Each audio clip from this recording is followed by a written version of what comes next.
excited at because it's a little bit of dark fantasy. It's a bit of horror. It's a little bit of romance, of course. You write such wonderful romance. And it's Did you kind of set out thinking this is going to be one genre, or were you okay with the sort of slight ambiguousness of the classification?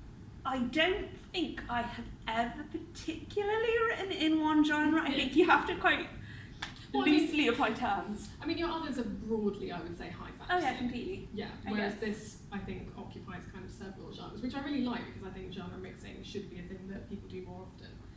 It wasn't intentional. I think it's very lucky I got away with it, and that's all credit to Scholastic for being kind and having faith in me to actually do the job I've said I can do. Okay, so you just wrote the story, didn't really think about I don't think about that when I write anything. I think about, this is the story I want to tell, and this is the way I want to tell it, and then I write it and then I hand it over to my editors who make it readable.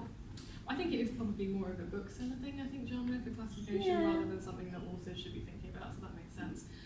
So obviously you came up with the idea in Scotland at Loch Ness. Did you ever think of setting it somewhere else, or were you always like, this must be set in Scotland? Like, why Scotland for this specific story? It wasn't, to be fair. Originally it was going to be set in the world of State of Sorrow and Song of Sorrow, so it's going to be... I know! You didn't cry, when I created the Sorrow world, I created a very specific Arctic northern kingdom.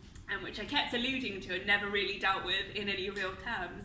And it's because the plan for it was to write something that would be about ice melting and rising tides because of that. But when it came to it, and I spoke to my editor Jen about it, we weren't sure how we could make it work in a way that would make a good story, because the globe, melting ice caps are a huge global issue. To narrow down the focus to maybe one village or one place, it would have asked so much, and even though a lot of the weight may have been borne by what we've previously done, it wouldn't have hit home in the same way that I think Hold Back the Tide does when you take it to somewhere that is local and isolated and very, very, the impacts of this one thing happening on the local community they're tangible, they're real, and I don't think I could have done it. And I think I was right to have been questioned whether I could have done it in a different way. I think what happened was the right thing to happen.